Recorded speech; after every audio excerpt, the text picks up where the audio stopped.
Bueno, vamos a explicar el siguiente apartado del tema, que se llama Orígenes de la teoría cuántica. Si recordamos, nosotros nos quedamos en el modelo atómico de Rutherford y nos decía la física clásica que no era posible, ya que el electrón, al estar moviéndose alrededor del núcleo, podría caer, perdería energía y podría caer sobre él. Eso nos lo explica la física clásica. Pero además, en esa misma época, se da una serie de hechos experimentales, como son la radiación del cuerpo negro, el efecto fotoeléctrico o el espectro atómico, que tampoco es capaz de explicarlo la física clásica. Entonces vamos a ir explicando cada uno de ellos. Vamos a comenzar por la radiación del cuerpo negro. Pero antes de empezar a hablar de lo que es un cuerpo negro, vamos a explicar lo que son las radiaciones electromagnéticas, es decir, la onda electromagnética. Bueno, una onda electromagnética no deja de ser una perturbación, una partícula que perturba el medio. ¿De acuerdo? Si recordamos del curso pasado, yo ponía una figura como esta, que observáis, una partícula se está desplazando y tiene su representación matemática en una función seno, sería algo así. Bueno, una onda electromagnética son muchas partículas como esta, ¿vale? Pero ¿qué peculiaridad tiene la onda electromagnética? Pues que va asociado, ¿de acuerdo? En esas perturbaciones va asociado a un campo eléctrico y un campo magnético, que son perpendiculares entre sí. El rojo lo he puesto como campo eléctrico y el azul como campo magnético. Y ese plano se propaga en la dirección perpendicular, ¿de acuerdo? Al plano. La dirección de propagación de esa onda es perpendicular a ese plano. Esta onda está polarizada, porque esto forma un plano, si observáis, formaría un plano, ¿de acuerdo? Una luz, ¿de acuerdo?, que no está polarizada, pues la perturbación se desplazará en distintos planos.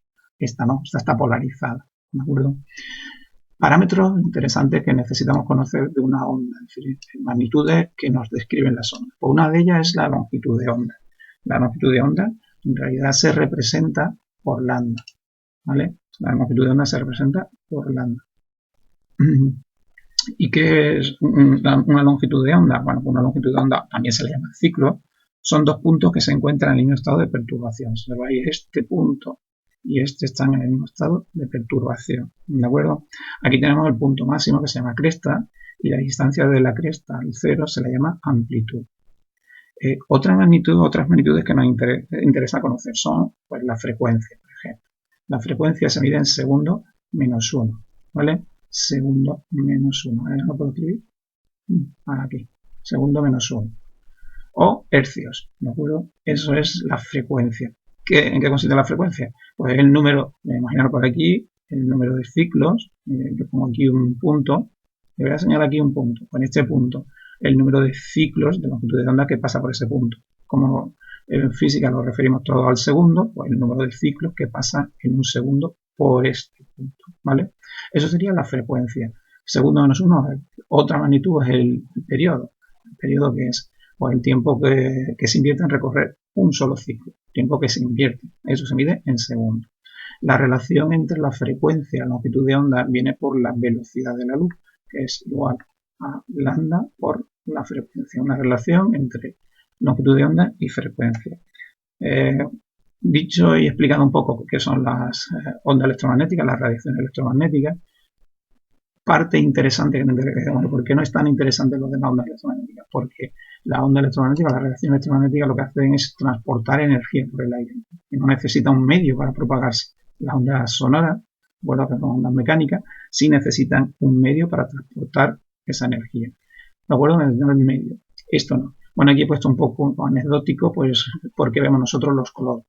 Los distintos colores. Bueno, pues tenemos en el ojo humano una serie de conos que son proteínas fotorreceptoras y en función de la perturbación que se produzca, pues veremos unos colores u otros. Bueno, esto de biología lo dejamos, ¿no?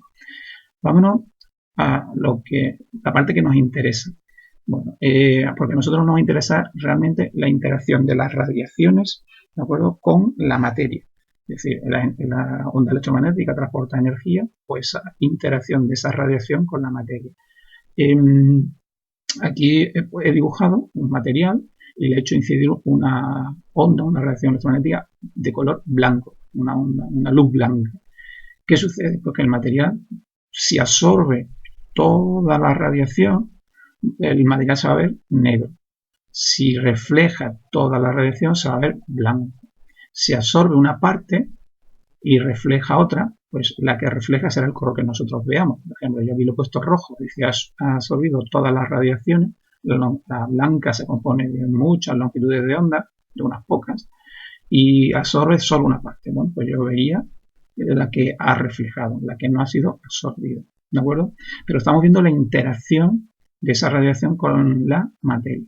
Dicho esto y explicado un poco lo que son las ondas electromagnéticas. Vámonos al cuerpo negro, que es lo que nos interesa. Bueno, un cuerpo negro en realidad es una idealización en el laboratorio. No se da, como tal, no se da en la práctica, ¿no? Es decir, hay objetos que se aproximan, nada más. Bueno, un cuerpo negro es que ha absorbido toda la radiación, en definitiva. Absorbe toda la radiación. Y vamos a estudiar la interacción de esa radiación con este material. ¿Cómo podemos generar en el laboratorio un cuerpo negro? Si es algo ideal. Bueno, pues se hace un cubo, se hace una pequeña hendidura de distintos materiales. Vamos a suponer que este material está a temperatura constante, ¿de acuerdo? Esto está a temperatura constante. ¿Y qué sucede? Pues que yo le hago incidir una radiación, ¿de acuerdo? Pero esa radiación lleva una cantidad de energía. ¿Qué sucede? Pues que la radiación no va a salir de ahí, va a empezar a chocar continuamente con las paredes de este cuerpo negro y, en definitiva, le va a trasladar su energía. Es decir, va a hacer que los átomos que constituye este material, pues se va a excitar, ¿de acuerdo? Se va a excitar. Por lo tanto, si esto está a temperatura constante, ¿qué va a ocurrir? Pues que al excitarse, para mantener ese equilibrio, es decir, que para mantener la temperatura del mismo valor, va a emitir una radiación térmica, ¿de acuerdo? Va a ser independiente, esa radiación que va a emitir va a ser independiente de la naturaleza y el tamaño del cuerpo. Es decir, me da igual más grande o más pequeño o de distintos materiales. La radiación que emite para mantenerse en equilibrio. Bueno, ¿qué sucede ahora? Pues que yo a continuación digo, volvemos a lo mismo, le estoy dando energía para mantener el equilibrio térmico, emite una radiación térmica que es diferente, esta radiación, ¿vale? Estas radiaciones son diferentes a las que yo le estoy proporcionando. Las que yo le estoy proporcionando son ondas electromagnéticas y estos son radiaciones térmicas. Bueno, pues la física en general representó esa energía que le damos, ¿de acuerdo? Dice, a cada frecuencia corresponde una densidad de energía que solo depende de la temperatura de las paredes. Es independiente del material que acabo de decir, ¿vale? Es decir, da igual el material que sea, que sucede exactamente lo mismo. Bueno, pues se hizo la representación de la radiación, voy a poner la de abajo que es más completa, de la gráfica, radiación con la longitud de onda que nosotros le estamos haciendo incidir, ¿vale? Entonces, observamos que las gráficas son de este tipo. Estos son para cuerpos calientes, 6.000 Kelvin, por ejemplo, 5.000 y pico, 5.800, por ahí es pues, por ejemplo, es la temperatura del Sol. Y estos serían cuerpos fríos. Si observáis los cuerpos calientes, yo pongo un trozo de hierro en una habitación oscura y lo caliento, lo puedo observar, ¿de acuerdo? Porque entraría dentro de la onda electromagnética del visible. Los cuerpos fríos los coloco en una habitación oscura y no observo nada, ¿vale? Bueno, pues al representar para distintas temperaturas, ¿vale? Teníamos esta gráfica. ¿Qué sucede? Pues que tenemos que explicar esta representación, esta gráfica, que es una relación de intensidad frente a longitud de onda, ¿vale? Bueno, pues la primera interpretación que se hizo, la hizo Rayleigh-Jeans, ¿vale? Jeans se lee. Él dijo que esta radiación, aquí está escrito, Rayleigh-Jeans, esta radiación, ¿vale? Se podía calcular mediante la siguiente expresión, donde la energía va a ser igual a una constante, ¿vale? Partido la longitud de onda a la cuarta, ¿vale? Pero ¿qué sucede? Que esta expresión representa muy bien para longitudes de onda grandes, es decir, en definitiva, esta zona la representa muy bien. Yo voy dándole valores de longitudes de onda y me representa la gráfica. Esta parte me la hace así, he puesto punteada. Perfecto. Digo, pero bueno, ¿qué ocurre si la longitud de onda tiende a cero? Es decir, pequeñas.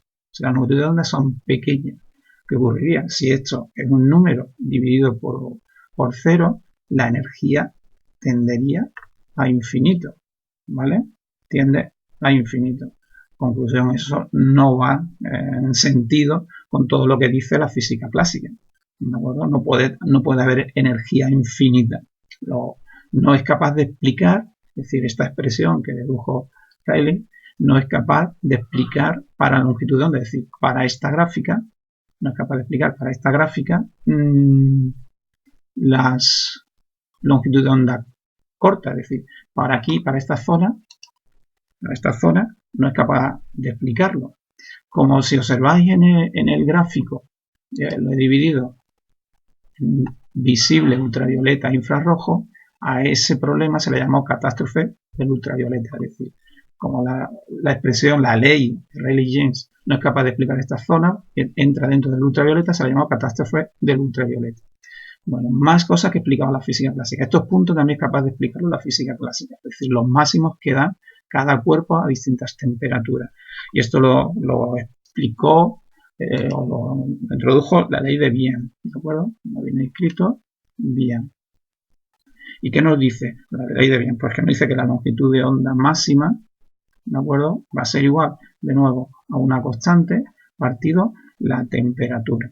Perfectamente nos explica esto. Pero seguimos sin saber qué ocurre con esta zona. La física clásica no es capaz de explicar esa zona de la gráfica, lo que se llama catástrofe ultravioleta. ¿Quién va a explicar eso? Bueno, pues lo explicó Max Planck, ¿de acuerdo? Y él dijo y rompió con todo lo que es la física clásica, y ahí ya se introduce lo que es la física cuántica, mecánica cuántica.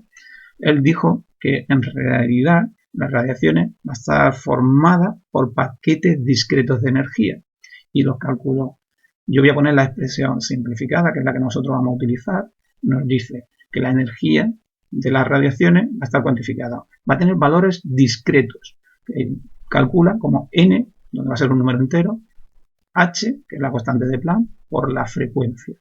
Este es un número entero y eso solo puede valer 1, 2, 3 y así sucesivamente. Esta es la expresión de la constante de Planck. Fijaros, rompe con toda la física clásica, porque imaginaros, yo digo, velocidades. Según Planck, solo podemos ir a 10, a 20, a 30, 40, 50. No podemos ir a 11, a 12, a 13 km por hora. No, entonces la física clásica eso no lo entiende. ¿Cómo que no podemos medir la velocidad de 11 km por hora o 11,5? Bueno, pues Planck decía que no, que solo puede ir o a 10, o a 20, o a 30, ¿de acuerdo? Habla de lo que se llama dividir en paquetes las radiaciones, ¿de acuerdo? Posteriormente se le va a llamar a esos fotones, ¿vale? Dicho esto, después ya explicaremos el fotoeléctrico. Dicho esto, con esto ya hemos explicado la gráfica perfectamente desde un punto de vista de la física cuántica y tenemos que plantearnos cómo solucionar lo del modelo atómico. Bueno, pues esto nos va a ayudar. Ahora después montaré otro vídeo para explicarlo, el otro fenómeno que es el efecto fotoeléctrico. Esto es suficiente.